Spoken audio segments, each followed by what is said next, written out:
Hello guys, আসসালামু আলাইকুম। কেমন আছেন সবাই? কোচিং থেকে কল দিচ্ছিল যে কোচিংয়ে যাইতে হবে, এই জন্য তাড়াতাড়ি গুছিয়ে রওনা হলাম। আর একটু মাঞ্জা মারতেছি, একটু বডি স্প্রে মেরে একটু চুলের সব কিছু ঠিকঠাক আছে কিনা দেখে তাড়াতাড়ি বের হবো। ঘড়িটা তাড়াতাড়ি কায়দায় পরে ঘড়িটা পরে তারপর একটু পেটের দিকে দেখলাম, দিন যাচ্ছে তো ভুঁড়ি বেড়েই যাচ্ছে। যাই হোক, সব কিছু কমপ্লিট। এখন আমরা বেরোয় যাবো। দরজা দিলাম, দরজা দিয়ে এখন বেরোয় যাচ্ছি। গেটের তালা খুলতে একটু ঝামেলা হয়, যেহেতু তারপর তালা দিয়ে বের হলাম। আর রাস্তায় সামনে কথা বলা আসলে আমার এটাই ফার্স্ট টাইম। এর আগে আমি কখনো এভাবে কথা বলিনি, আর একটু লজ্জাও লাগতেছিল রাস্তার ভিতরে এভাবে ক্যামেরা মুভ করে কথা বলতে, কেমন অকওয়ার্ড ফিলও হচ্ছিলো।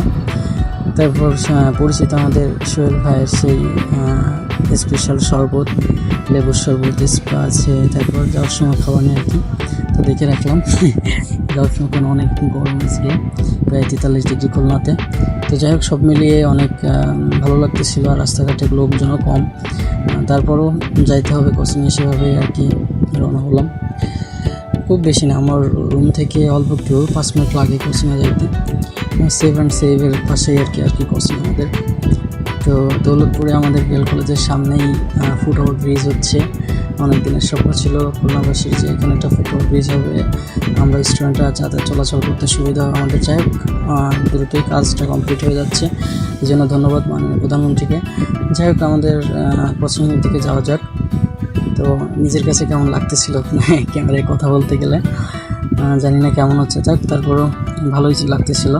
আর এদিকে তো প্রচুর গরম, তাকাতেই পারতেছিলাম না, অনেক গরম পড়তেছিল। সব মিলিয়ে সব কিছু ভালো। হঠাৎ করে এদিক দিয়ে বাইকটা এসে হঠাৎ করে আমার গায়ে লাগাইতেছিল প্রায়। তো যাই হোক, রাস্তা পার হয়ে আমাদের কোচিংয়ের ভিতরে চলে গেলাম। কোচিংয়ের ভিতরে যাচ্ছি, যাওয়ার পরে আঙ্কেলের সাথে দেখা হলো। এদিক দিয়ে ফ্রেন্ডরা ছিল কিছু, ওনারা পিছনে আসতেছে। তো আঙ্কেলের সাথে কথাবার্তা বলে আমাদের স্যাররাও অলরেডি চলে আসছে। আমাদের একটা সেমিনার ছিল আর কি। তো দেখি স্যার আবুল বাসার স্যার আমাদের সেমিনারে আর কি কিছু মোটিভেশন 47তম BCS-এর জন্য কিছু কথা বলতেছিল। তারপর বাসার স্যারের পরে কবির স্যার বেশি কিছু কথা বললো, মূল্যবান কথাবার্তা বললো। তবে কবির স্যারের কথাবার্তা আমার খুবই ভালো লাগে। তো স্যারের কথাবার্তা শুনলাম অনেক মনোযোগ দিয়ে। তারপর ভিতরে এসি ছিল, তো এই জন্য একটু গরম কম লাগছিলো। মোটামুটিভাবে 2-2.5 ঘন্টার মতো কথাবার্তার বক্তব্য শুনে আমরা ওখান থেকে বের হব। শেষ হয়ে গেছে, সবার সাথে একটু কথাবার্তা বলে বের হলাম। বের হতে হতে প্রায় সন্ধ্যা হয়ে গেছিলাম। তো সন্ধ্যা হয়ে গেলে আমরা ওখানে একটু কথাবার্তা বললাম, সন্ধ্যা হয়ে গেছে, এমনিও আসতে হবে। সব মিলে তাড়াতাড়ি কোচিং থেকে বের হয়ে আমরা বেরোবো। তখনই আমার বন্ধু আমাদের ডাকে চা খাওয়ার জন্য। এই গরমে তারপরে চা মিস দেওয়া যাবে না, যতই গরম পড়ুক তারপরে চা মিস দেওয়া যাবে না। বন্ধু ডাকলো, ডাকার পরে আমরা সেই নিত্যদিনের মতো চা খেলাম। তো চা খাওয়ার পরে আবার রুমের দিকে রওনা হলাম। আর এখান থেকে বাদাম খাইতে ইচ্ছা করতেছিল, তো যাই হোক আর বাদাম খেলাম না গরমেতে। তারপর আবার রওনা হলাম, রুমের উদ্দেশ্যে রওনা হলাম। দেখতেছি গাড়ি ঘোড়া চলতেছে, আর রীতিমতো তখনও রাত হয়ে গেছে, তারপরেও গরমের তাপমাত্রা তো খুবই তীব্র। তো সব মিলিয়ে ভালো লাগতেছিল। অনেকদিন পরে কোচিংয়ে গেলাম। আর এদিকে সে সোহেল ভাইয়ের শরবত তো না খেলেই হবে না, গলাটা ভিজিতে হবে ঠান্ডা দিয়ে। বললাম লেবুর পানি দিয়ে একটা শরবত দিতে, সোহেল ভাই সেভাবেই আর কি শরবত দিল। তো শরবতটা খেলাম, অনেক মানে কী বলবো আর কি, এত সুন্দর লাগতেছিল, এত সুন্দর ঠান্ডা, গলাটা একদম ক্লান্ত দূর হয়ে যাচ্ছিলো আর কি। তো সব মিলিয়ে ভালো লাগলো।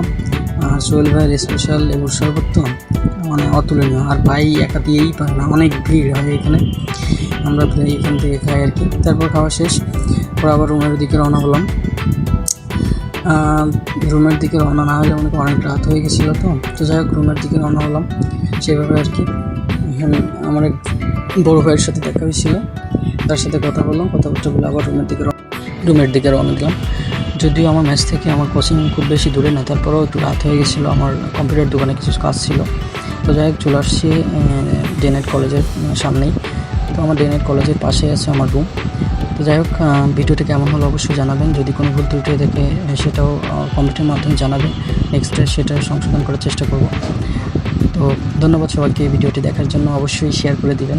ধন্যবাদ।